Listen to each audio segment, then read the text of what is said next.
Selamat malam, Biku Sangga yang luhur Samanera Antasilani, yang terhormat Romo Ramani, Bapak, Ibu, dan Saudara-saudari sekalian. Buddha Nubawena Sotihotu, dengan kekuatan nilai luhur Buddha, semoga kesejahteraan ada pada kita semua. Perkenalkan, saya hari ini Erlin Kumuda Jivini Sulistyo sebagai MC dan juga sebagai moderator.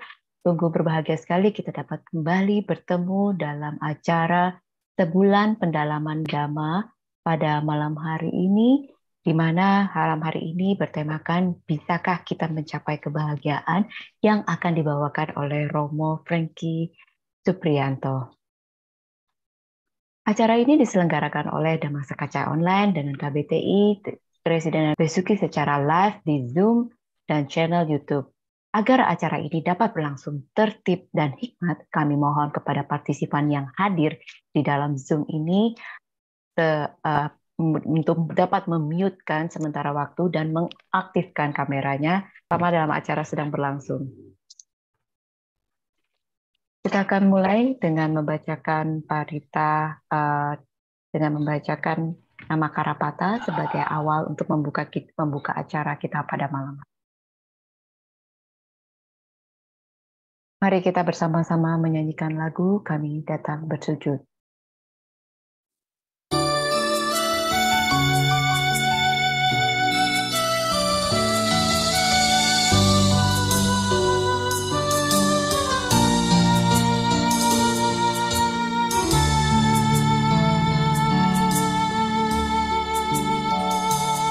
Duhai junjungan kami, Sang Buddha nan terpuji, kami datang bersujud padamu untuk berbakti. Hati tentram dan damai, tiada kebimbangan, merenungi Dhamma-Mu yang agung dan mulia,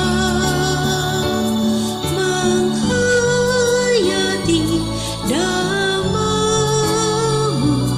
yang luhur dan mulia.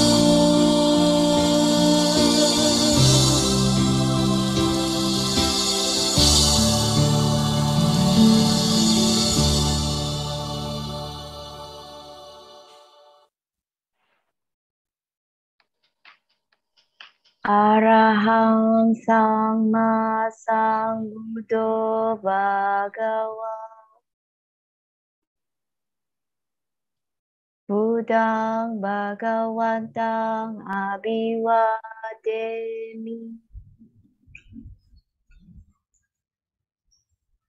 Swakato Bhagavata Dhammo Dhammang Namasami. Dhammang namasami. Supatipanno Bhagavato Sawaka Sangho Supatipanno Bhagavato Sawaka Sangho. Sanghang Namami. Sanghang namami. Handamayang Buddhasa Bhagavato Ubagana Makarang Karomase. Namo tassa bhagavato arahato samma sambuddhassa. Namo tassa bhagavato arahato samma sambuddhassa. Namo tassa bhagavato arahato samma sambuddhassa. Handamayang tisarana gamana patang panamase. Buddhang saranang gacchami. Dhammang saranang gacchami. Sanghang saranang gacchami. Dutiyampi Buddhang saranang gacchami. Dutiyampi Dhammang gacchami. Dutiyampi Sanghang saranang gacchami. Tatiyampi Buddhang saranang gacchami. Tatiyampi Dhammang saranang gacchami.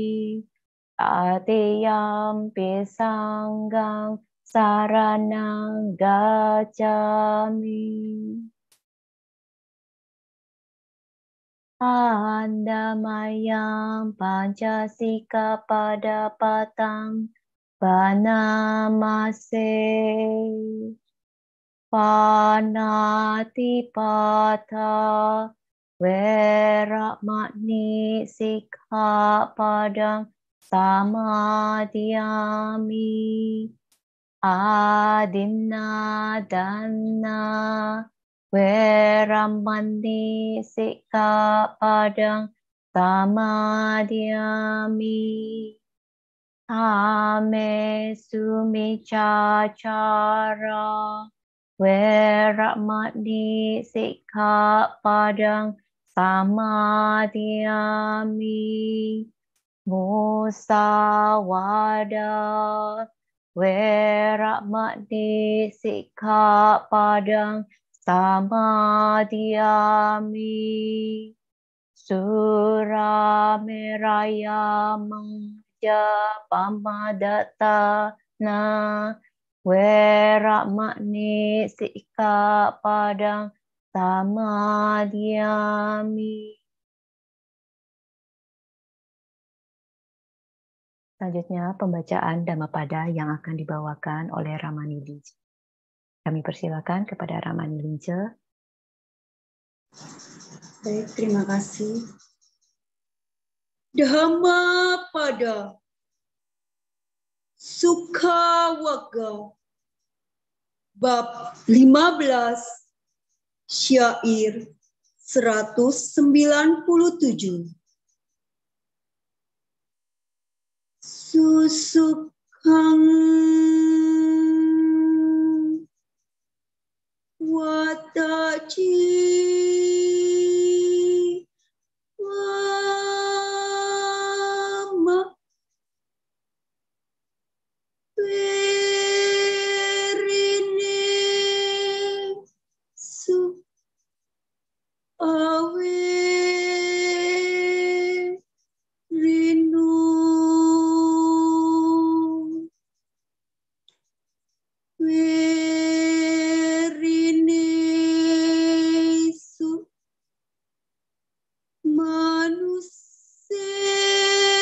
manusesu viharama awe rinu si.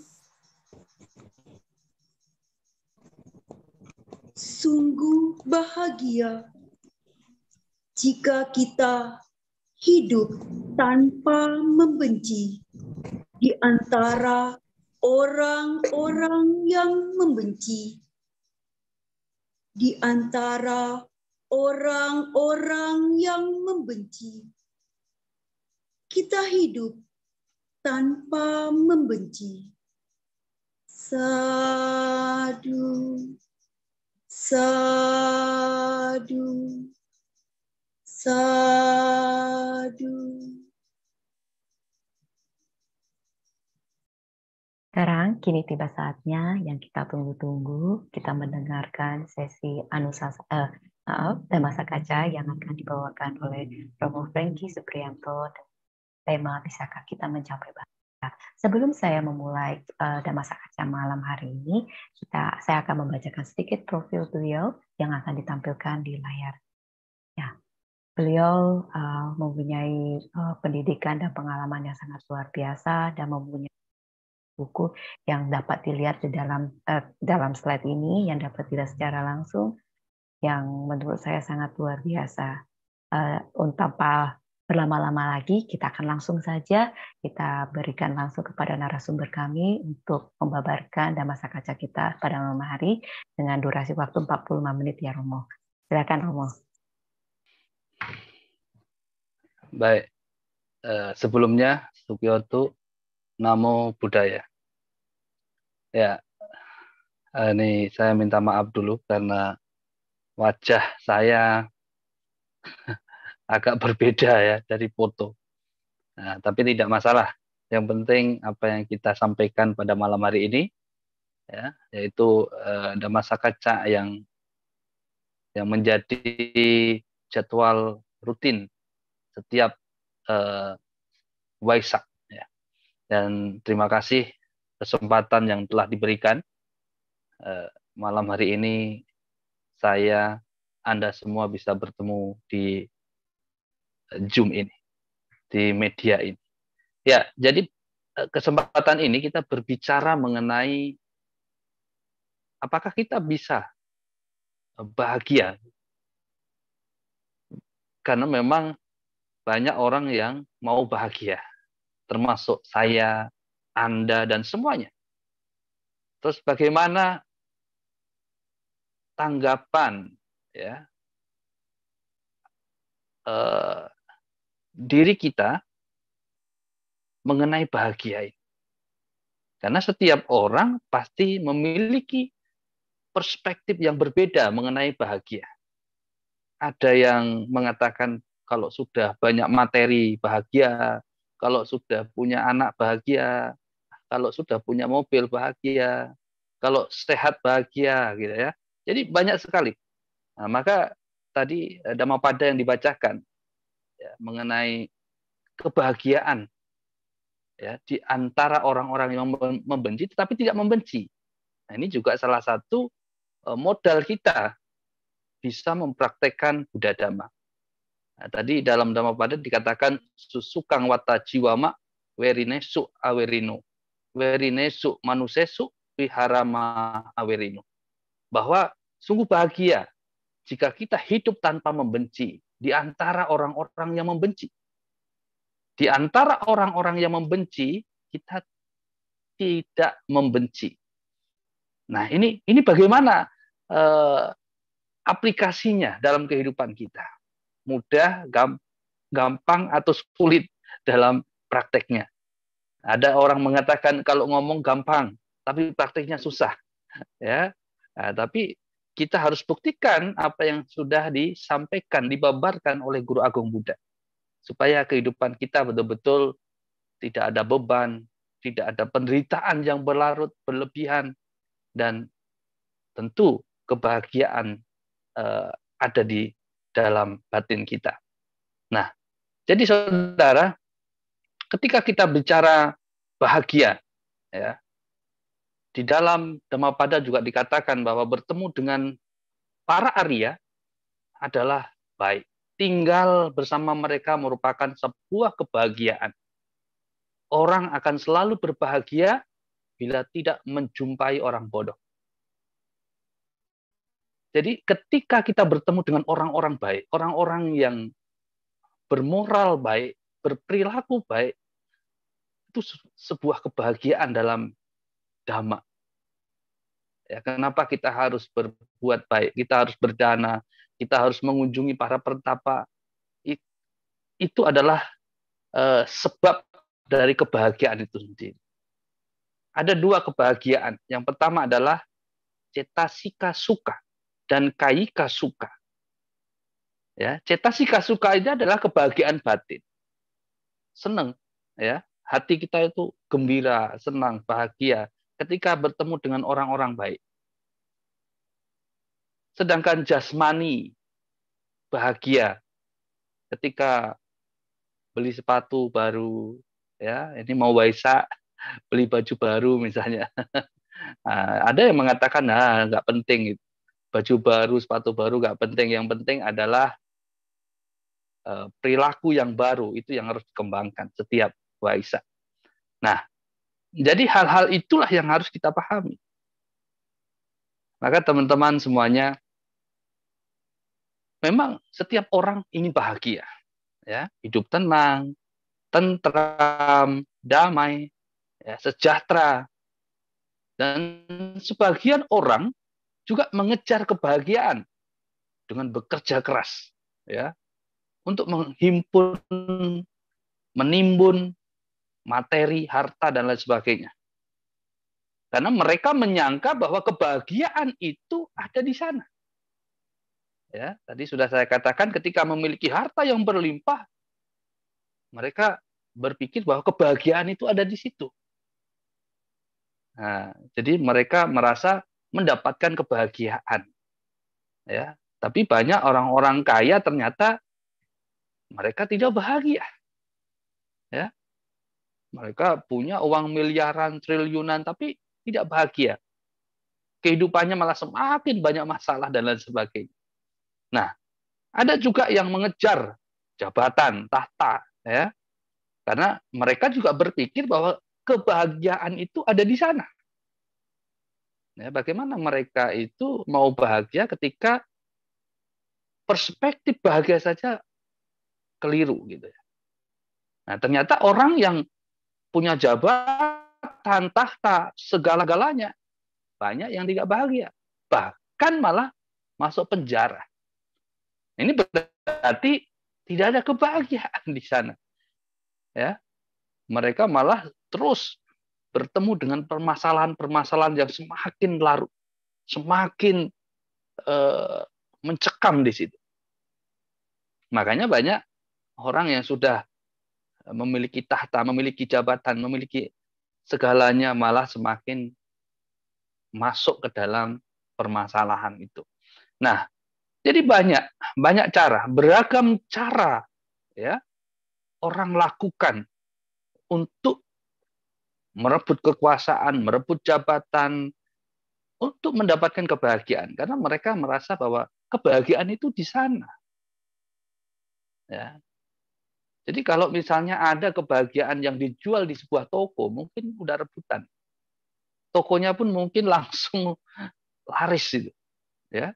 Tapi di dunia ini tidak ada toko yang menjual kebahagiaan. Ya, mungkin kalau ada toko atau mungkin sebuah tempat yang merupakan tempat kebahagiaan, mungkin orang-orang kaya, orang-orang yang berduit yang bisa merasa bahagia. Orang yang tidak punya duit tidak bisa beli kebahagiaan, tidak bisa pergi ke satu tempat yang disangkakan disitulah kebahagiaan. Maka banyak orang yang salah, ya, banyak orang yang mungkin punya persepsi yang salah sehingga akhirnya mereka tidak merasakan kebahagiaan. Ya, jadi orang sakit merasa bahwa bahagia itu terletak pada kesehatan. Ya. Orang miskin menyangka bahagia itu terletak pada harta kekayaan. Nah, rakyat jelata mungkin merasa bahwa kebahagiaan itu pada kekuasaan. Ya. Jadi banyak perspektif-perspektif yang berbeda yang bisa timbul pada diri setiap orang. Maka sebagai pertimbangan, ya, bahwa kebahagiaan itu sebenarnya apa sih? Banyak orang mengatakan dalam satu kalimat, saya akan mencari kebahagiaan, saya akan mencapai kebahagiaan, saya akan merasakan kebahagiaan. Jadi banyak, ya. Ada juga yang merealisasi kebahagiaan. Nah ini, ya. Jadi kalau mau mencari kebahagiaan itu di mana gitu? Kalau dikatakan saya akan mencapai, nah, berarti ada tempat yang harus dicapai di situ. Nah, inilah saudara-saudara yang berbahagia di dalam Dhamma. Maka kita betul-betul harus memahami tentang kebahagiaan. Kalau kita tidak memahami, maka kita akan salah. Ya, nanti saya pikir kebahagiaan itu ada di Jember. Saya harus jadi orang Jember, baru bisa bahagia.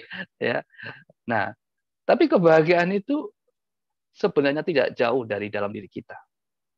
Kebahagiaan itu tidak ada space dari diri kita, tidak ada jarak dari diri kita. Nah, maka kalau tadi dikatakan bahwa di antara orang yang membenci kita tidak membenci, itulah kebahagiaan. Maka itu adalah manifestasi dari diri kita sendiri. Itu diri kita sendiri. Ya. Jadi bahasa itu adalah menunjuk pada diri kita. Kalau kita tidak membenci kepada orang lain, walaupun kita dibenci orang lain, maka itulah kebahagiaan. Mungkin orang lain tidak bisa tidur saking membenci kita, tapi kita tidur pulas, mimpi indah, ya, makan enak, minum banyak dan lain sebagainya. Karena kita tidak mikir orang yang membenci kita, tapi orang yang membenci kita selalu mikir kita, ya, selalu ingin membuat kita itu rendah di mata orang lain dan lain sebagainya. Nah, itulah bahwa dikatakan sukang wata jiwama, bahwa kita bahagia ketika kita tidak membenci. Maka di dalam Jamaka Waga itu juga dikatakan nahi werana werani samantita kutacana awerena casampati esadamu sanantana, bahwa kebencian itu tidak bisa dibalas dengan kebencian. Banyak orang-orang yang membenci sampai dendam, sampai 7 keturunan dan lain sebagainya. Mereka justru akan membuang kebahagiaan batin mereka sendiri.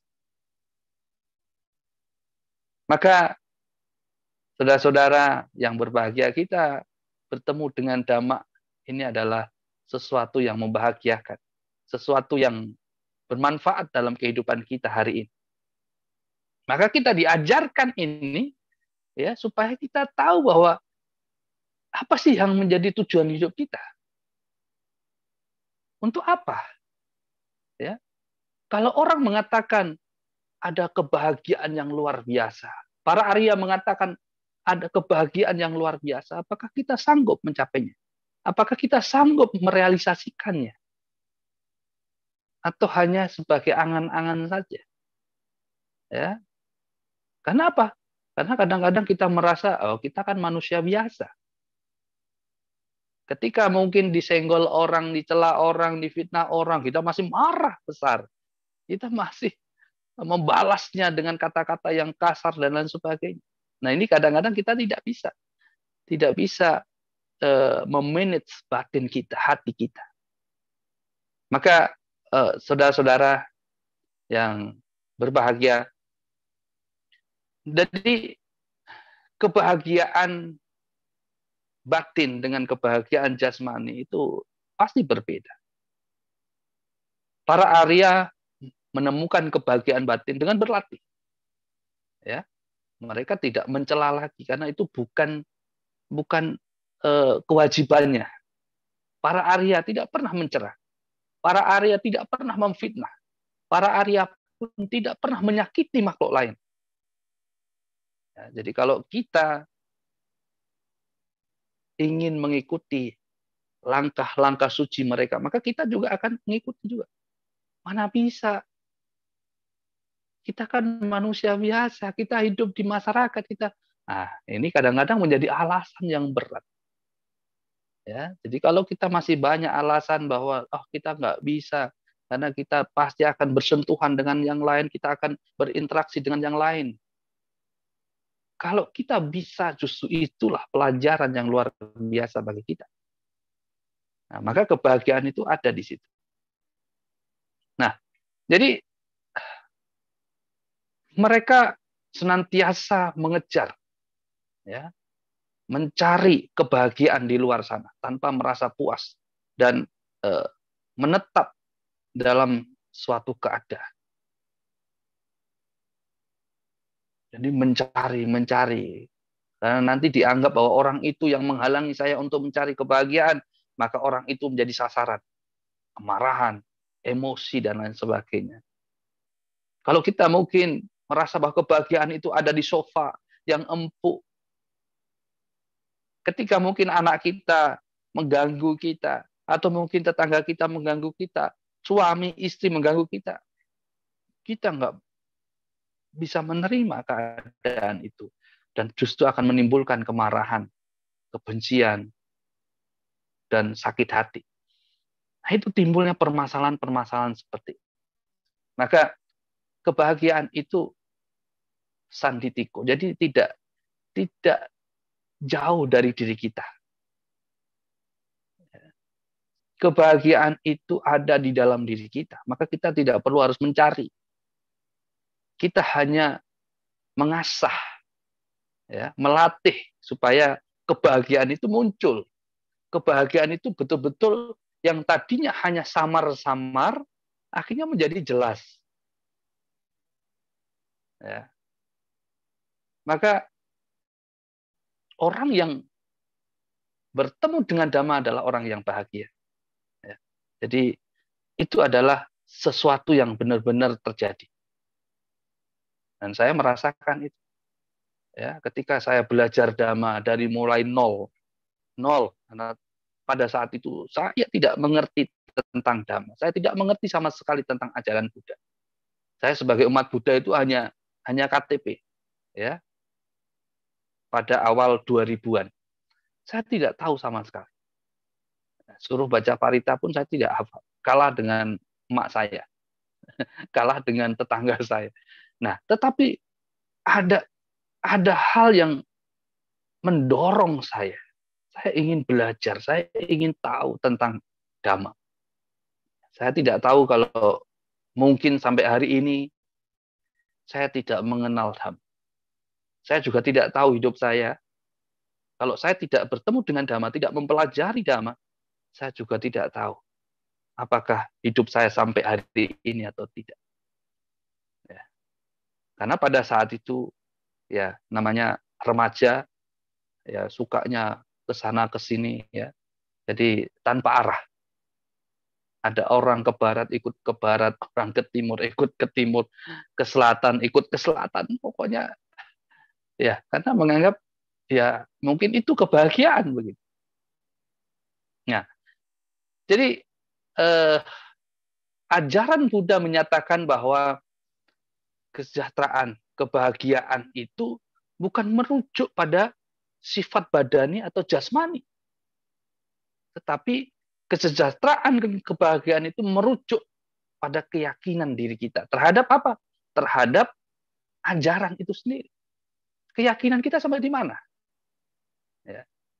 Maka ketika timbul keyakinan terhadap Buddha, Dhamma, dan Sangha, maka disitulah kita tahu ukuran diri kita, ukuran kebahagiaan kita.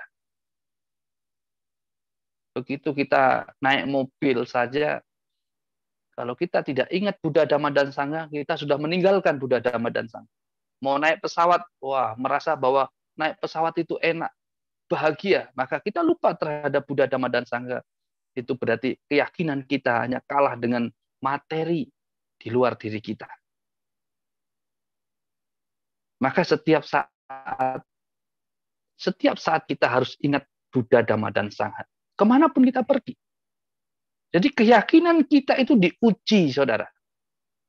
Ya. Jadi kemana saja kalau kita ingat itu ujian.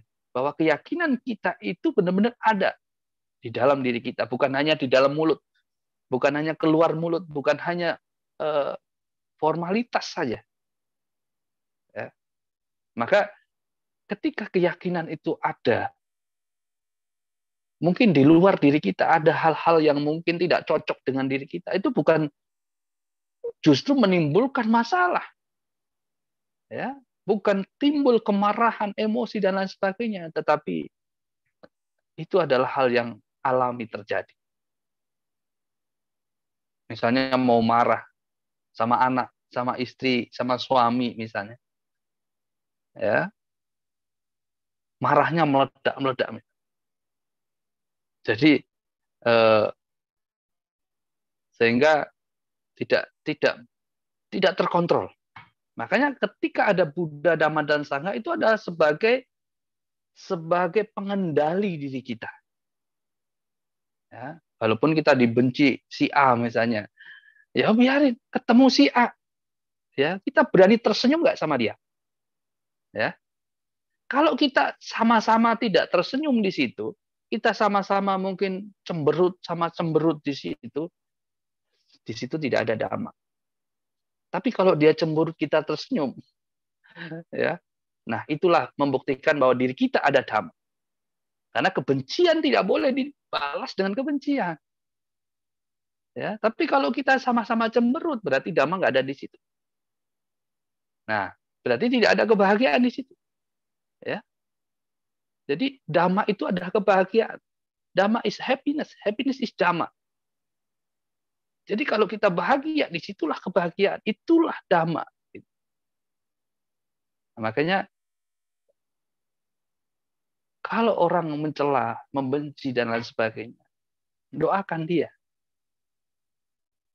Ya, sabe sata niduka hontu, awera hontu, abaya paja hontu, anika hontu, suki atanang pariharantu. Semoga semua makhluk bebas dari penderitaan, bebas dari penyakit, bebas dari kesukaran. Semoga mereka mendapatkan kebahagiaan yang telah mereka peroleh. Jadi setiap saat kita membaca itu, Brahma Wihara Parana, kita baca. Maka ketika kita mendapat permasalahan, ya, ada yang tiba-tiba tidak tahu masalah, tiba-tiba dibenci misalnya. Tidak pernah berkomunikasi, tiba-tiba dia tidak suka sama kita. Tidak pernah berinteraksi, tapi tiba-tiba dia mungkin jelek-jelekin kita dan lain sebagainya. Ya, maka hadapi dengan Dhamma. Doakan mereka. Maka kebahagiaan itu akan ada, semakin ada, dan semakin besar dalam diri kita. Maka hari ini mungkin kita belum bisa. Ya, ketika mungkin ada orang mencela kita, ada orang yang memfitnah kita, ada orang yang menjelekin kita, kita mungkin masih marah. Ya, boleh marah, tapi di kamar sendirian. Ya, kalau bisa diketik kemarahan kita, coba supaya kita tahu bahwa kemarahan itu seperti apa. Anda pernah ngetik nggak kemarahan Anda? Kalau Anda mungkin cobalah, saya ketik kemarahan saya. Saya tidak luapkan kepada orang lain, tetapi saya ketik sendiri. Setelah Anda ketik, Anda baca. Ya, kalau memang semua yang Anda ketik itu baik, mungkin Anda boleh marah ya. Tapi kalau itu semua kata-kata yang tidak baik, maka mungkin Anda harus tidak marah. Nah, itulah kebahagiaan yang mungkin bisa kita praktekkan dalam kehidupan kita. Nah, maka kebahagiaan adalah kondisi batin yang dipenuhi oleh kekuatan keyakinan, sadabala, ya, dan berperilaku sesuai dengan keyakinan itu. Kalau kita berkeyakinan tetapi perilaku kita tidak sama, itu apa namanya ya? Membohongi diri kita. Ya. Kalau perilaku kita tidak sama dengan keyakinan kita, Buddha sudah mengatakan bahwa bahagia itu adalah ketika kita bebas daripada kebencian, hal-hal yang tidak baik, ya, mencela, memfitnah dan lain sebagainya. Itu yang harus kita praktekkan dalam kehidupan kita. Jadi kalau kita tidak pernah mencela, tidak pernah memfitnah, tidak pernah membenci orang lain, apakah saya bahagia? Nah, itu coba kita rasakan, kita ulang-ulang setiap saat. Ya. Jadi kalau kita memang tidak membenci orang lain, bagaimana batin kita, bagaimana hati kita. Nah, disitulah kita buktikan bahwa Dhamma itu adalah kebahagiaan. Maka ajaran Buddha yang terpenting adalah keyakinan. Ya, jadi kalau sudah ada keyakinan yang mantap, nati me saranang anyang, budome saranang warang, damome saranang warang, sanghome saranang warang etena sacawajena, soti me hotu sabada. Jadi tidak ada keyakinan yang lain. Hanya Buddha, Dhamma, dan Sanghalah pelindungku. Ini harus diungkapkan. Ini bukan hanya kita baca formalitas saja. Bukan hanya sembarang baca saja, tetapi betul-betul dimasukkan ke dalam batin kita. Jadi supaya betul-betul kekuatan keyakinan itu ada. Jadi kekuatan keyakinan itu betul-betul bisa kita rasakan di sini. Nah, jadi sada ya. Jadi kekuatan keyakinan itu paling penting. Maka dimanapun kita berada, kita harus ingat. Jadi Buddha, Dhamma, dan Sangha itu harus kita ingat. Kita harus ungkapkan dalam batin kita. Saat kita mau naik pesawat, ya, namo tassa bhagavato arahato sama sambuddhassa, gak usah kencang-kencang, ya, tapi kita tetap berlindung kepada Buddha, Dhamma, dan Sangha dalam hati kita. Nggak perlu harus anjali, nggak perlu harus bersikap yang terlalu formal gitu ya. Ya, kalau di dalam pesawat ya duduk, baca aja santai gitu ya. Jadi tidak perlu harus mungkin ada suara musik suruh matiin, saya mau baca parita dulu misalnya. Nggak perlu. Jadi biarin yang di luar diri kita sebagaimana adanya, dan kita harus melakukan hal yang menjadi keyakinan kita. Nah, jadi dalam Dhamma ada hal-hal yang memang perlu kita pahami, bahwa sebagai perumah tangga, sebagai garawasa, ya. Nah, jadi ini kan ada kebahagiaan-kebahagiaan yang mungkin yang dirasa itu dari kekayaan, ya. Memang itu kebahagiaan jasmani, bukan kebahagiaan batin. Ya, jadi punya materi itu termasuk jasmani. Ya. Nah, sudah tidak punya uang, bagaimana wihara-wihara bisa dibangun? Bagaimana kita bisa menyokong oleh para biku sangha, menyokong orang-orang yang berlatih dan sebagainya? Nah, maka umat Buddha itu harus kaya. Ya. Umat Buddha itu harus berusaha menjadi kaya. Kaya ya harus berusaha dengan cara yang baik, dengan berusaha dan lain sebagainya. Ya, coba bayangkan kalau di zaman Sang Buddha tidak ada orang kaya, maka ajaran Buddha ini tidak akan meninggalkan sejarah. Ya, tidak ada wihara Weluwana, tidak ada wihara Jetawana, tidak ada wihara Pubarama dan lain sebagainya. Tapi karena orang-orang kaya di zaman itu, ya, Anatapindika, Bibisara, Wisaka, akhirnya ada sejarah yang dibangun pada saat itu. Raja Asoka. Nah, maka orang bijaksana bisa membuat kekayaan itu menjadi kebahagiaan. Nah, jadi untuk melakukan kebajikan, berdana, ya, menyokong, ya. Jadi orang-orang yang mau berlatih, misalnya ada orang mau menjadi biku, ya, kita sebagai donatur, ya, misalnya kita harus beli jubahnya, beli patahnya, beli sandalnya, peralatan kesehariannya dan lain sebagainya, ya. Jadi karena memang banyak umat-umat itu hanya berpikir, biku itu hanya butuh makan. Mereka tidak pernah berpikir bahwa para bante ini juga butuh, ya, seperti sabun, odol, sikat gigi, ya. Nah, jadi yang dikasih setiap hari makan saja. Tapi mereka tidak pernah. Nah, makanya itulah yang menjadi tekad kita. Jadi kalau kita sudah bertekad saya akan berbuat baik, menyokong para biku, menyokong para praktisi, nah, maka segala urusan untuk kesehariannya kita bisa belikan. Ya, ada juga yang mengatakan nggak boleh beli sabun yang wangi-wangi, ya, belinya sabun gaplek, ya, kasihan bantenya kalau kayak gitu, ya. Kalau sabun saja itu tidak ada urusan, ya. Jadi nggak masalah kalau sabun wangi, ya yang penting tidak parfum. Ya ini kalau sabun itu kan untuk melindungi. Kalau sabunnya bagus ya pasti ada wanginya. Nah itu juga untuk menjaga kulit. Kalau para bante misalnya kulitnya nggak dijaga, ya akhirnya cepat banyak penyakit. Tapi kalau kita jaga, kasih sabun yang bagus, ya supaya kulitnya juga terjaga dengan baik, tidak mudah tertular penyakit dan lain sebagainya, maka kita juga menjaga para praktisi. Itu juga kebajikan. Nah, jadi itu ya. Jadi kebahagiaan karena memiliki kekayaan. Kekayaan itu yang digunakan untuk selalu berbuat baik. Nah, yang kedua adalah boga suka. Kebahagiaan karena dapat menikmati kekayaan yang dimiliki. Ya.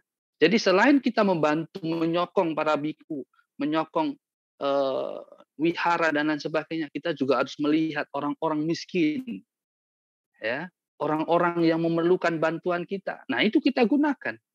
Kebahagiaan ketika kita menikmati kekayaan kita. Ketika kita bisa membantu orang lain, orang-orang yang mungkin susah makan, kita kasih makan. Ada orang yang mungkin setiap harinya susah dalam hidupnya, kita kasih, kita bantu. Kita belikan sembako dan kita kasih sesuatu yang bisa membuat mereka senang. Itulah cara kita mengubah materi menjadi non materi.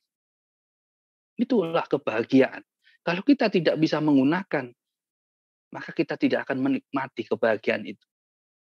Ya, coba bayangkan, Anda kasih pengemis saja 1.000, nggak usah banyak-banyak. Coba dengarkan doa mereka, dengarkan kata-kata mereka. Setelah menerima 1.000 perak dari kita, mereka sangat ya berterima kasih, sampai berdoa dan banyak sekali. Apalagi sampai 10.000, apalagi 100.000. Ya. Nah, jadi itulah yang menjadi kebahagiaan dari apa yang kita dapatkan. Ya, itu yang dikatakan sebagai boga suka. Jadi kebahagiaan karena dapat menikmati kekayaan yang kita miliki. Bukan kita nikmati sendiri, ya, itu egois. Kalau kita nggak mau bagi-bagi orang lain, kita nikmati sendiri. Karena ini kita yang dapat, maka kita dapat nikmati sendiri dengan keluarga kita dan itu egois.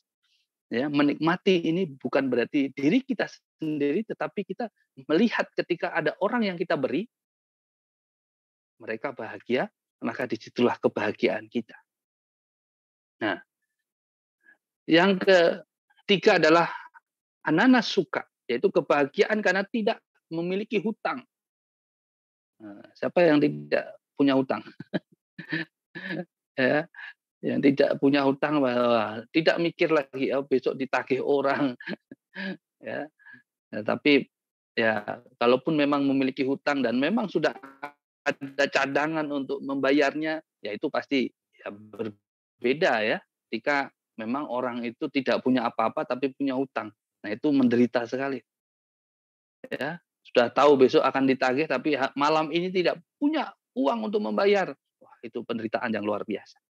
Maka kalau bisa jangan hutang, ya.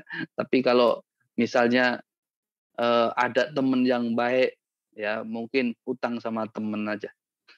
Tapi kalau utang dengan yang luar biasa, yang bisa membebani hidup kita, wah itu yang berbahaya.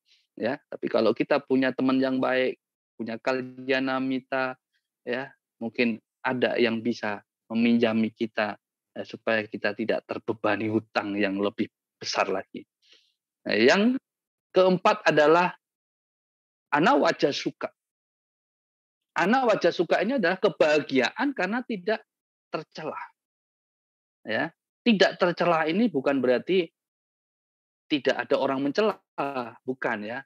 Tidak tercela di sini bukan berarti bahwa kita tidak melakukan hal-hal yang buruk dalam kehidupan kita. Ya, maka dikatakan tidak tercela. Kalaupun kita sudah tidak melakukan hal-hal yang buruk, tetapi ada yang mencela, itu urusan dia. Ya, itu urusan dia, bukan urusan kita. Yang penting kita tahu bahwa apa yang kita lakukan memang tidak masuk ke ranah yang tercela, maka disitulah kebahagiaan. Apa yang kita lakukan jalan dengan baik, apa yang kita lakukan ya terbangun dengan baik. Ya. Kalau misalnya ada orang yang tidak senang, ada orang yang mencela, memfitnah, membenci dan lain sebagainya, itu bukan urusan kita. Ya. Saya selalu mengonotasikan bahwa sopir yang baik belum tentu selamat setiap saat. Ya, karena di samping kanan kiri ada sopir yang ceroboh. Sopir yang baik bisa ditabrak dari belakang, bisa diserempet dari samping. Ya. Walaupun dia sudah taat sama rambu-rambu, sudah taat pada aturan, pelan-pelan, sudah di pinggir, tapi masih bisa dihantam sopir-sopir yang ceroboh. Maka itulah saudara-saudara sedama yang berbahagia, kita mengenal dhamma itu adalah kebahagiaan. Maka ketika kita mengetahui bahwa kebahagiaan itu bukan di luar sana, bukan di dalam hutan, ya, bukan di bawah pohon yang besar, maka kita melihat ke dalam diri kita. Di mana kebahagiaan itu? Apakah saya sudah bahagia? Apakah dhamma itu sudah ada dalam diri kita? Maka ketika dhamma ada, maka kebahagiaan ada. Kalau kebahagiaan tidak ada, maka dhamma pun tidak ada di dalam diri kita. Ya, jadi tegas bahwa dhamma ketika tidak ada di dalam diri kita, maka kebahagiaan di dalam diri kita pun tidak ada.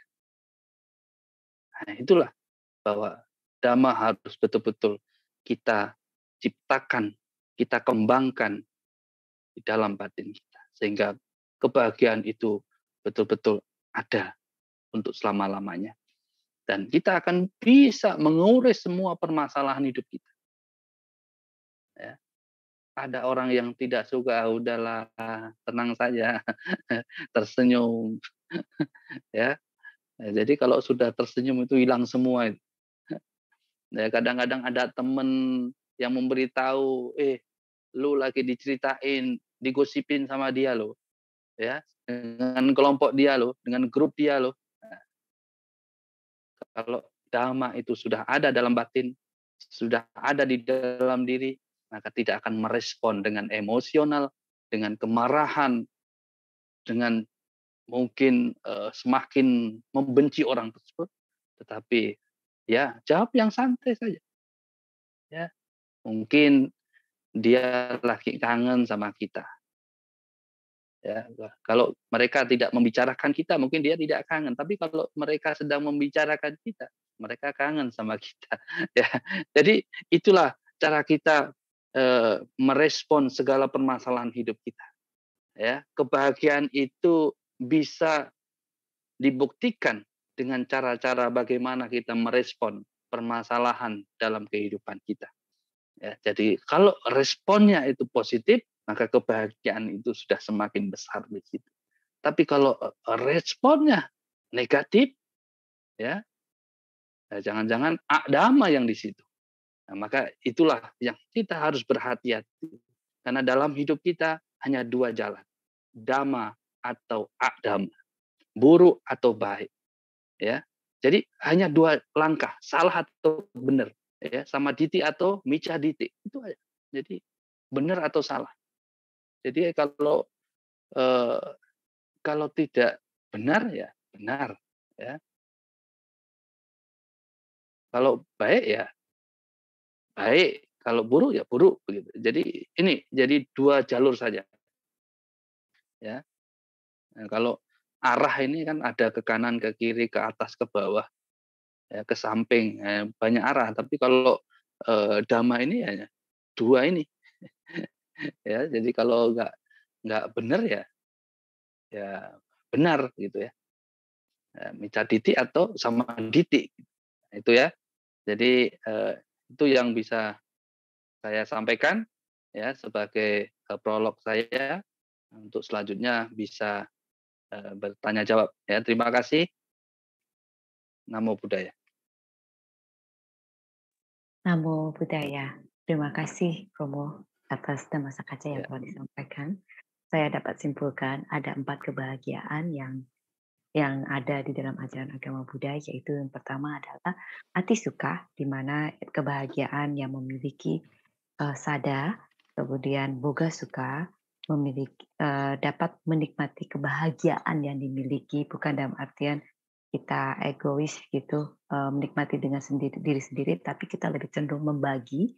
Kemudian yang ketiga adalah anana suka, di mana tidak memiliki hutang gitu. Terus yang terakhir yang keempat adalah kebahagiaan anawaja suka, di mana kebahagiaan yang tidak melakukan hal yang buruk.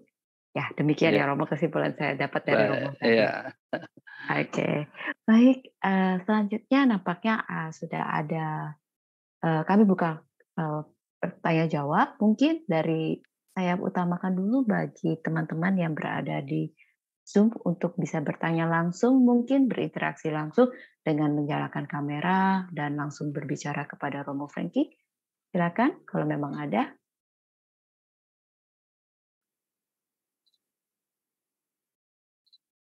Kalau memang tidak ada yang raise hand, nampaknya saya harus membaca pertanyaan yang langsung masuk tadi Romo dari YouTube nih Romo. Ya, saya akan bacakan yang dari YouTube. Sebentar saya buka data dulu. Tadi langsung dapat. Oke. Saya tidak tahu siapa yang bertanya karena saya membaca dari para panitia. Kepada Bapak Ibu yang bertanya, Romo, saya mau tanya. Jadi bahagia itu menurut Buddhis, bahagia yang bagaimana dikatakan bahagia batin dan bahagia jasmani. Mohon pencerahannya Anumodana Romo. Sadu, sadu, sadu. Saya tidak tahu ini siapa penanya, apakah pria atau wanita Romo. Silakan Romo. Oke, ya. Tadi sudah saya katakan bahwa ada kaika suka dengan cetasika suka, ya. Jadi kebahagiaan jasmani, kebahagiaan batin. Nah, kebahagiaan jasmani juga perlu, tetapi tidak utama. Kebahagiaan batin itu yang utama, ya. Jasmani juga harus bahagia untuk mendukung batin bahagia. Nah, tapi kalau dua-duanya ini sudah saling mendukung, maka ini kebahagiaan yang hakiki, kebahagiaan yang sejati. Ya, jangan hanya mungkin mikir batin bahagia tapi jasmaninya biarin saja lah, nggak usah mandi, ya, seminggu, 2 minggu, 1 bulan misalnya, ya. Jasmani bagaimana ngerasainnya ini kalau 1 bulan nggak mandi gitu ya, berpenyakitan dan lain sebagainya. Nah ini tentu di dalam dhamma itu adalah hal yang memang harus dikembangkan bareng-bareng, ya. Batin tidak bahagia kalau jasmani tidak bahagia, maka jasmani itu penting, harus kita rawat, ya, harus dirawat. Sebelum kebahagiaan itu betul-betul kita rasakan di dalam batin, maka kita harus merawat baik-baik jasmani kita. Karena yang mendukung kita itu adalah jasmani. Kita mau dana ke wihara, jasmani kalau tidak mau bisa bergerak, bagaimana kita mau bisa berdana? Kita mau meditasi, kalau jasmani tidak sehat, bagaimana kita bisa bermeditasi? Maka jasmani itu harus dijaga baik-baik. Ya, umat Buddha jangan pernah mengatakan bahwa biarin aja lah jasmani, saya tidak melekat sama jasmani, saya tidak ini dan itu sama jasmani saya. Ya, itu justru akan menjauhkan diri kita dari kebahagiaan. Nah, maka harus dijaga. Walaupun jasmani ini memang akan berubah, tetapi saat ini kita harus jaga baik. Ya, makanannya harus betul-betul bergizi, ya, vitamin apa semua harus dijaga. Jangan udahlah saya terima apa adanya dan memang ini aja lah, nggak perlu obat ini, nggak perlu vitamin ini, tidak perlu nutrisi ini, ya. Nah, jadi jasmani harus dijaga. Nah, jadi dengan kita tahu bahwa jasmani ini adalah faktor untuk bisa mendukung batin kita bahagia. Ya. Kita mau duduk meditasi, kita mau menjalankan atasila, ini kan harus saling mendukung. Ya, jasmani harus sehat. Kalau tidak sehat, bagaimana atasila?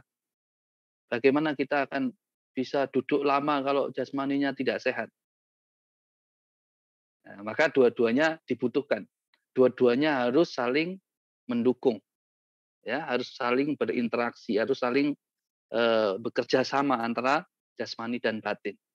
Ya, jasmani dan batin. Maka kenapa di alam manusia ini, ya, kesempatan yang sangat-sangat bernilai, berharga untuk mendapatkan kebahagiaan.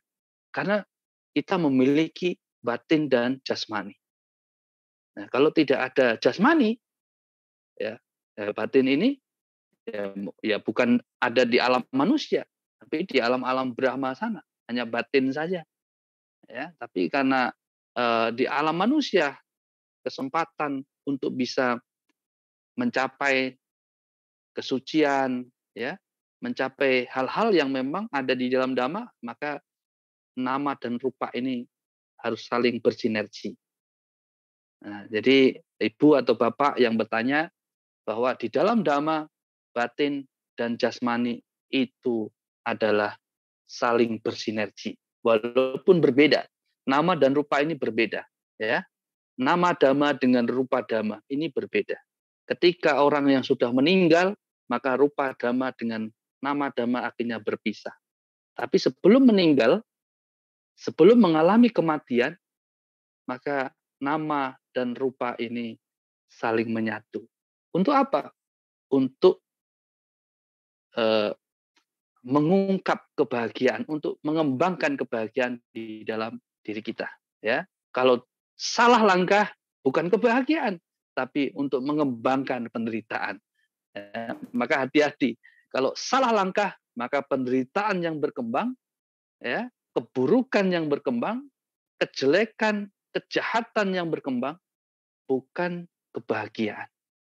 Ya, maka hati-hati. Jadi itulah langkah kalau kita tidak berhati-hati sekali, maka bisa melangkah yang salah. Ya, jadi itu, ya. Terima kasih untuk jawaban saya tentang pertanyaan tadi. Baik, Bang. Ya, bagi yang ada di YouTube, demikian jawaban yang disampaikan oleh Romo Frankie. Mungkin kalau memang ingin ditambahkan lagi, bisa di chat lagi di kolom chatnya di YouTube ya. Selanjutnya Romo, kita pada pertanyaan langsung dari partisipan yang hadir di Zoom pada malam hari ini. Dari Bapak, saya bacakan ya Romo, dari Bapak Lim Tuan Li. Dari Bapak Lim, saya akan bacakan. Ini kok tiba-tiba hilang. Maaf Romo, tiba-tiba hilang. Oke, selamat malam, Namo Buddhaya, Wandami, Romo Frankie Supriyanto. Izin bertanya, kebahagiaan dalam sakti meditasi serta hidup hari-harian, kesadaran, bersabar, rendah diri, keadaan tidak sempurna, kehidupan seharian, terima kasih, bersyukur, keadaan susah atau kesenangan, adakah, tadi disebutkan, adakah adalah hasil buah karma baik, senantiasa pikiran positif, senantiasa belajaran diri kita sendiri, keadaan kesilapan dan sikap sekarang senantiasa baik, tidak mengulangi yang lepas sekarang, perbuatan karma baik tanpa melekat aku atau rupa indera kesenangan melekat menuju masih jauh kehidupan dalam batin seharian atau buatan perilaku diri sendiri. Terima kasih Romo Frankie Supriyanto. Ayuwan Usukam Balam, sadu-sadu. Saya agak sedikit bingung juga nih Romo. Iya, saya sedikit bingung apa ini? Nyambung-nyambung semua. Silakan Romo. Ya, yang membaca bingung, apalagi yang mendengar ya. Oke. Iya Romo sedih. Apa yang ditanya? Oke, saya menyerap sedikit ya. Ya, oke. Saya jawab. Memang Bapak Limli ini bukan orang Indonesia, saya tahu dia orang Malaysia, ya, dia orang Malaysia. Jadi bahasanya mungkin agak sedikit kurang dipahami ya. Oke, jadi tentang karma baik tadi ya, bahwa ada sesuatu yang kita rasakan dan kita merasa bahwa itu hasil dari karma baik kita, ya. banyak orang yang mengklaim bahwa karma baik itu selalu diidentikan dengan kehidupan yang lampau. Ya, kadang-kadang kita selalu menunggu karma baik. Kita percaya diri bahwa karma baik kita itu ada di masa lampau kita. Maka hari ini kita tidak perlu berbuat apa-apa, nunggu karma baik lagi. Nah, ini ada kesia-siaan yang kadang-kadang bisa terjadi, ya. Jadi tidak perlu harus melihat atau mungkin menunggu apa yang menjadi akibat di masa lalu kita. Tapi hari ini kita harus berbuat. Ya, kita harus berbuat hari ini tanpa harus melihat kehidupan-kehidupan yang lampau, tanpa harus melihat kehidupan-kehidupan yang akan datang. Tapi saat ini kita harus berbuat yang terbaik dalam kehidupan kita. Jaya takma pamadata mawisati sarino ahwuta. Jadi berbuat baiklah, bermeditasilah, jangan lengah agar kita tidak menyesal di kemudian hari. Maka saudara-saudara, kadang kita ceroboh, ya, kita tidak mau berbuat apa-apa saat ini, dan kita selalu mungkin bangga dengan kehidupan-kehidupan yang lampau. Dan kita yakin bahwa kehidupan-kehidupan yang lampau itu ada hal-hal yang baik yang pernah kita lakukan. Dan kita mungkin terlalu over keyakinan kita. Ya, over confident. Nah, maka kalau kita tidak perlu melihat, memikirkan, atau mungkin menunggu, maka hari ini, saat ini kita harus berbuat yang terbaik. Supaya apa yang kita inginkan, apa yang kita rasakan itu betul-betul nyata, bukan sebuah hal-hal yang masih menjadi mimpi kita. Nah, maka kita bermeditasi, kita menjalankan sila, kita praktek dana di dalam kehidupan kita. Itulah cara kita untuk terus memupuk kebahagiaan yang ada di dalam diri kita. Berdana ketika kita sudah memberi, maka lepaskan, ya, dengan 3 faktor: pubacitena, muncacitena, aparaparacitena.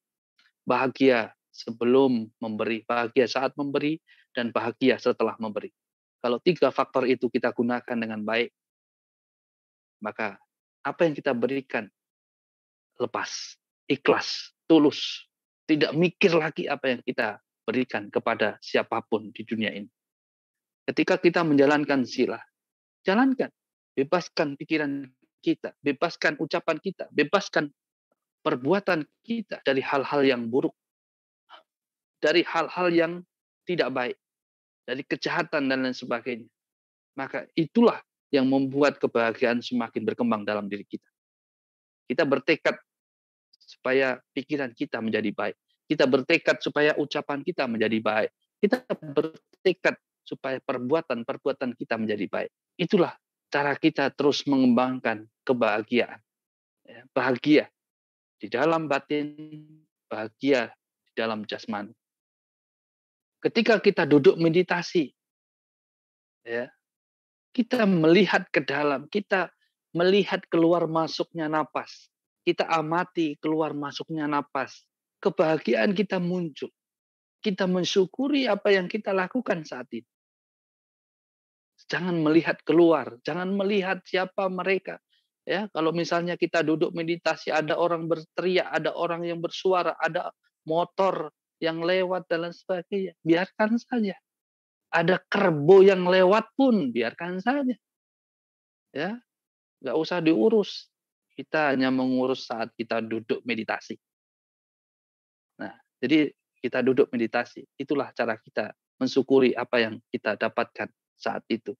Maka berbahagia karena kita masih bernapas. Berbahagia karena kita masih bisa melakukan yang terbaik dalam kehidupan kita.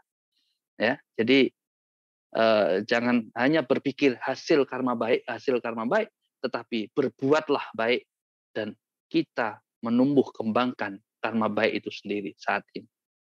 Ya, demikian. Terima kasih.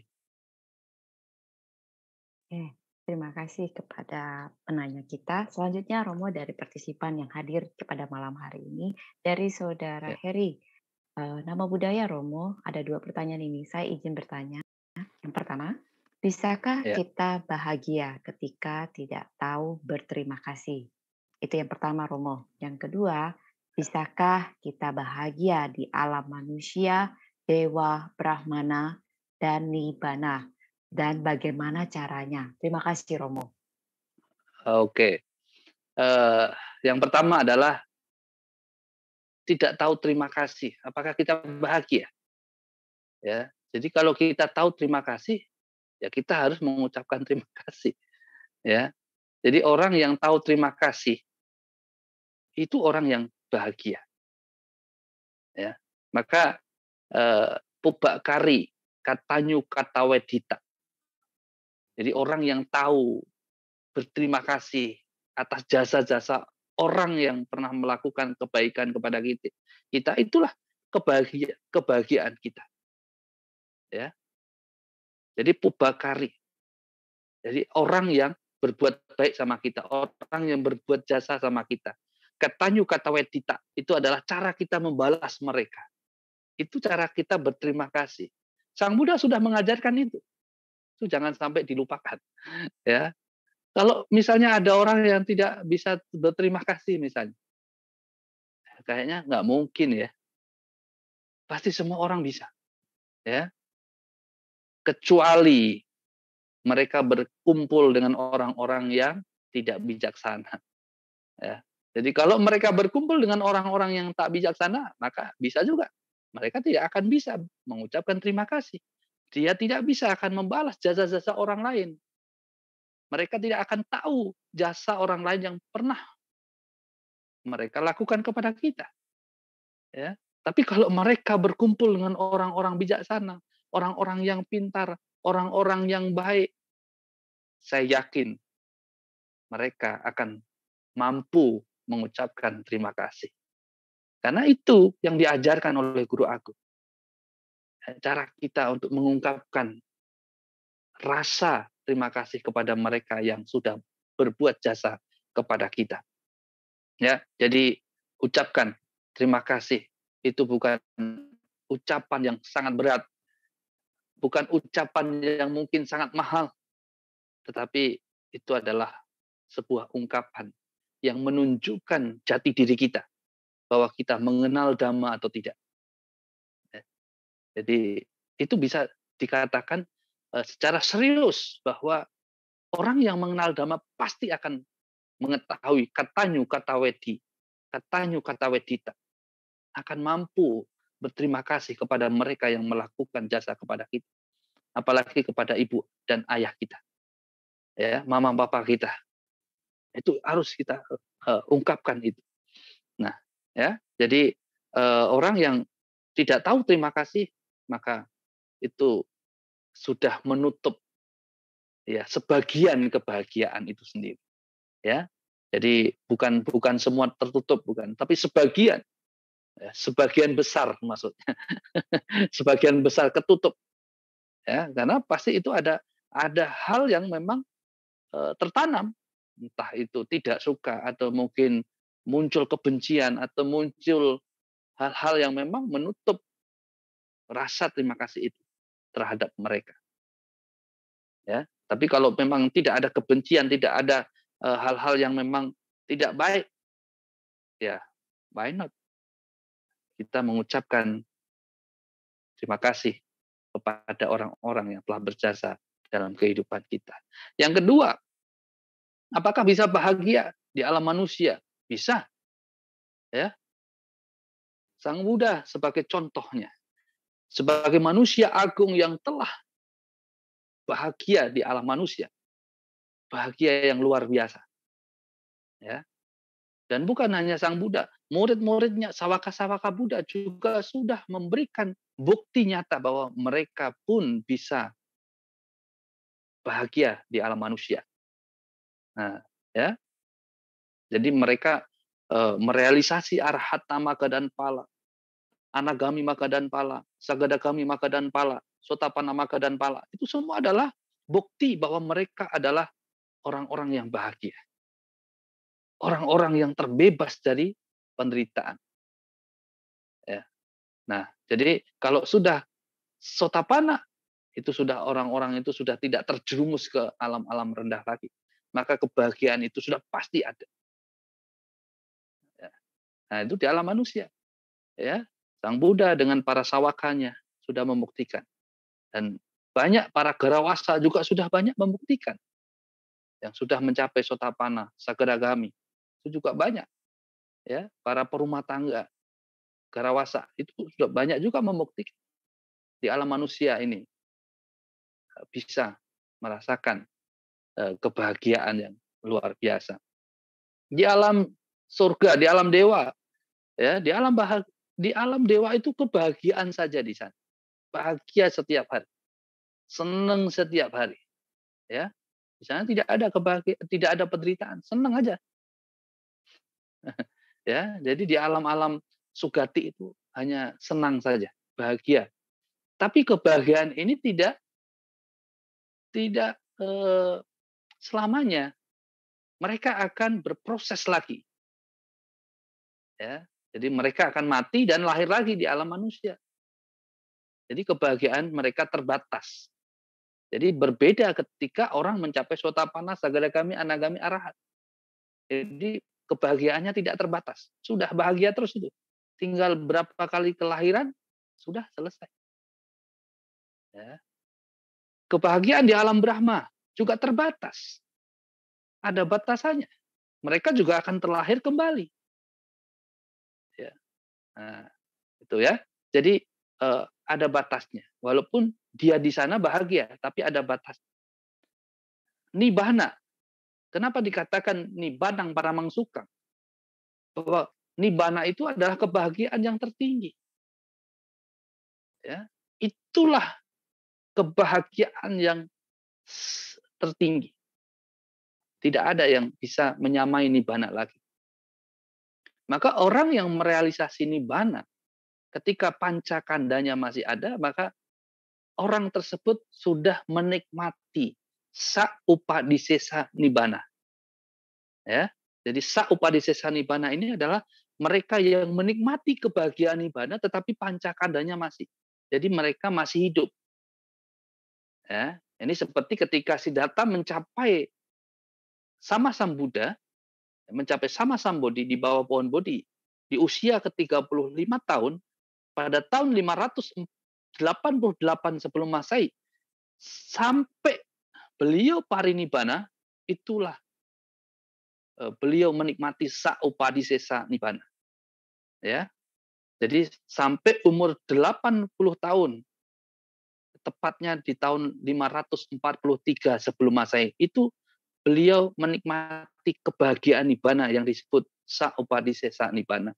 Dan ketika beliau mahaparinibbana, nah saat itulah yang dikatakan an-upadisesa Nibbana. Jadi pancakanda, ya, jadi nama dan rupa habis, tidak ada. Jadi semua sudah berakhir. Ajatang, aputang, akatang, asangkatang. Tidak terlahir, tidak tercipta, tidak terbentuk, mutlak. Itulah Nibbana. Ya. Jadi kebahagiaan Nibbana adalah kebahagiaan yang mutlak. Tidak berubah lagi. Ya, kalau di alam dewa, di alam Brahma, di alam manusia itu masih berubah. Tapi di Nibbana, ya, Nibbana itu tidak berubah. Ya. Oke, terima kasih. Oke. Ya, nampaknya tidak ada lagi yang bertanya. Romo, kita langsung aja kepada closing statement untuk kepada Romo untuk dapat memberikan kesimpulan kita Dhammatalk kita pada malam hari ini. Romo, silakan. Oke, baik. Apakah kita bisa bahagia? Bisa. Ya, kita bisa bahagia. Yang sudah saya jelaskan panjang kali lebar tadi adalah kita harus membebaskan diri kita dari kebencian, dari hal-hal yang tidak baik. Maka kebahagiaan itu akan semakin kita rasakan dalam kehidupan kita. Maka kebahagiaan itu bukan dari siapa-siapa, bukan dari guru kita, bukan dari tetangga kita, bukan dari orang-orang dekat kita. Tetapi kebahagiaan itu muncul ketika kita berupaya, berusaha, dan mempraktekkan Dhamma secara nyata. Jadi saudara, bahwa kebahagiaan muncul ketika ada sebab-sebab yang kita lakukan. Tentu dana, sila, samadhi itu tidak bisa ditinggalkan. Itu harus kita lakukan, harus kita laksanakan, harus kita praktekkan dalam kehidupan kita. Dan semua itu saling menunjang sebagai modal untuk bisa terus berlatih mengembangkan kebahagiaan di dalam batin kita. Maka kita tahu bahwa kebahagiaan itu adalah sesuatu yang memang diinginkan oleh semua orang. Sekali lagi bahwa tidak ada satupun perusahaan di dunia ini yang mengembangkan kebahagiaan, yang menjual kebahagiaan. Kebahagiaan itu ada di dalam diri kita. Kecantikan, ketampanan, harta, benda, pejabat, tahta, kekuasaan, semuanya. Di sana tidak ada kebahagiaan. Kalau mereka tidak menggunakan kebijaksanaan untuk mengembangkannya, maka akan menjadi sia-sia. Tapi orang bijaksana akan menggunakan kekuasaannya untuk melakukan hal-hal yang baik, menggunakan kekayaannya untuk hal-hal yang baik, menggunakan kecantikannya, kegantengannya untuk hal-hal yang baik, maka disitulah kebahagiaan akan bisa dirasakan. Demikian apa yang bisa saya sampaikan. Di dalam Dhammapada dikatakan ida modati, peca modati, kata punyo ubayata modati. So modati, sopa modati, diswakama wisuda matan. Orang yang selalu berbuat baik, ia akan berbahagia di dua dunia. Dunia ini maupun di dunia selanjutnya. Terima kasih atas kesempatannya, waktunya untuk Dhamma Sakaca kali ini. Semoga kita semua semakin berkembang di dalam Dhamma.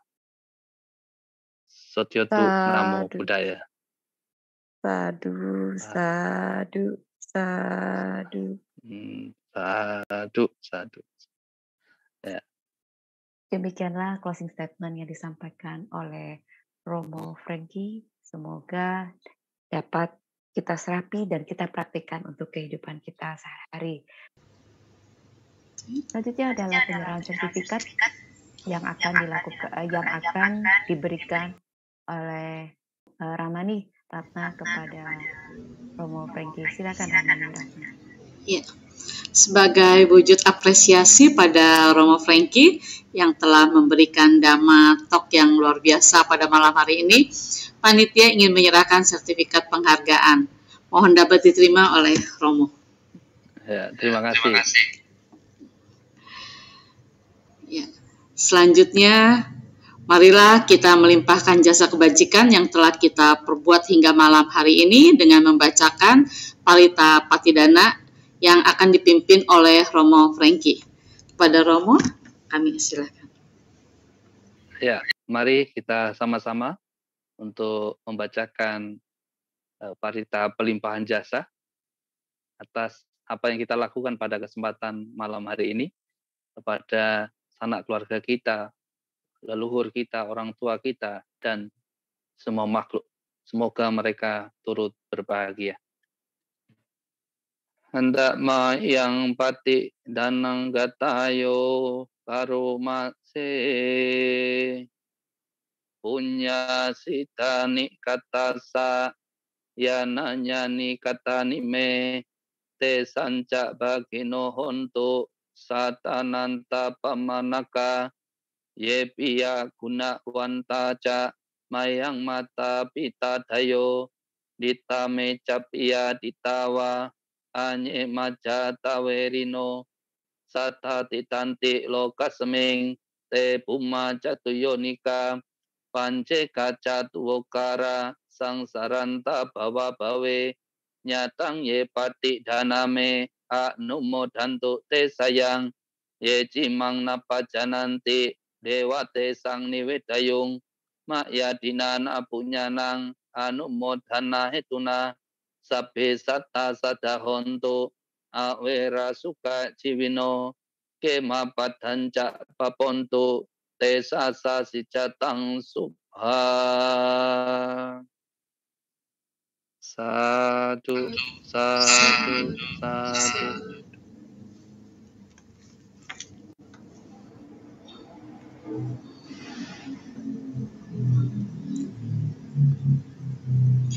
Marilah kita tutup acara sebulan pendalaman Dhamma ini dengan membacakan Paritana Makarapata yang akan dipimpin oleh Saudari Erlin. Silakan. Mari kita tutup dengan Makarapata. Arahang Sama Sambuddho Bhagawa. Arahang Sama Sambuddho Bhagawa. Buddhang Bhagawantang Abhiwade. Buddhang Bhagawantang Abhiwademi. Swakato Bhagawata Dhammo. Swakato Bhagawata Dhammo. Dhammang namasami. Dhammang namasami. Supatipanno Bhagavato Sawaka Sangho. Supatipanno Bhagavato Sawaka Sangho. Sanggang namami. Sanggang namami.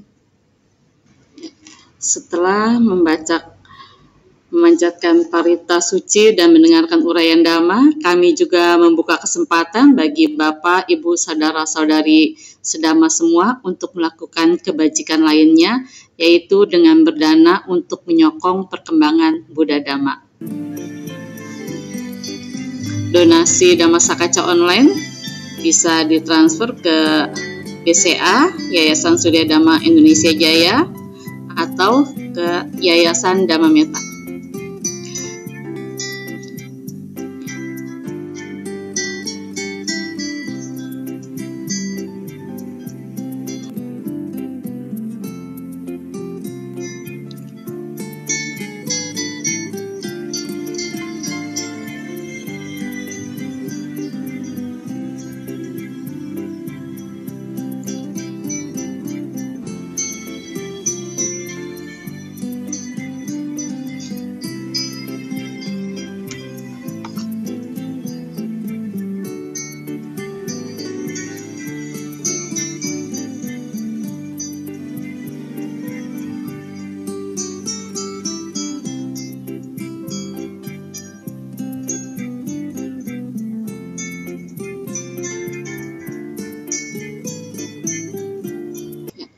Akhir kata, kami mohon maaf jika ada kekurangan dalam acara ini, dan terima kasih kepada Romo Franky, saudara-saudari sedama yang telah mengikuti sebulan pendalaman Dhamma kali ini hingga selesai. Semoga kita terus bersemangat melakukan kebajikan, khususnya di bulan Wesak ini.